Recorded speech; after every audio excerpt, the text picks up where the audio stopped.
बहुत समय पहले झांसी के निकट एक नगर में चंद्रभान नामक साहूकार रहता था।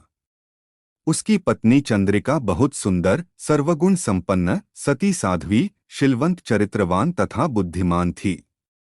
उसके कई पुत्र पुत्रियां थीं, परंतु वे सभी बाल्यावस्था में ही परलोक सिधार चुके थे।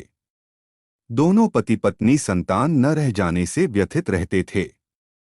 वे दोनों प्रतिदिन मन में सोचते कि हमारे मर जाने के बाद इस अपार धन संपदा को कौन संभालेगा। एक बार उन दोनों ने निश्चय किया कि वनवास लेकर शेष जीवन प्रभु भक्ति में व्यतीत करें।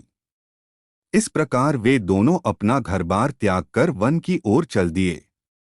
रास्ते में जब थक जाते तो रुककर थोड़ा विश्राम कर लेते और फिर चल पड़ते। इस प्रकार धीरे धीरे वे बद्रिका आश्रम के निकट शीतल कुंड जा पहुँचे। वहां पहुंचकर दोनों ने निराहार रहकर प्राण त्यागने का निश्चय कर लिया।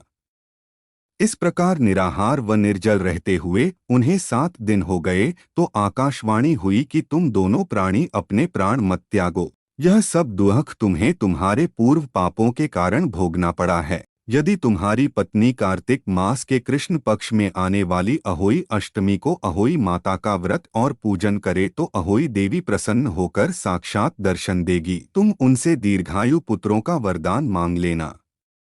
व्रत के दिन तुम राधा कुंड में स्नान करना। चंद्रिका ने आकाशवाणी के बताए अनुसार विधि विधान से अहोई अष्टमी को अहोई माता का व्रत और पूजा अर्चना की और तत्पश्चात राधा कुंड में स्नान किया। जब वे स्नान इत्यादि के बाद घर पहुँचे तो उस दंपत्ति को अहोई माता ने साक्षात दर्शन देकर वर मांगने को कहा। साहूकार दंपत्ति ने हाथ जोड़कर कहा, हमारे बच्चे कम आयु में ही परलोक सिधार जाते हैं, आप हमें बच्चों की दीर्घायु का वरदान दे।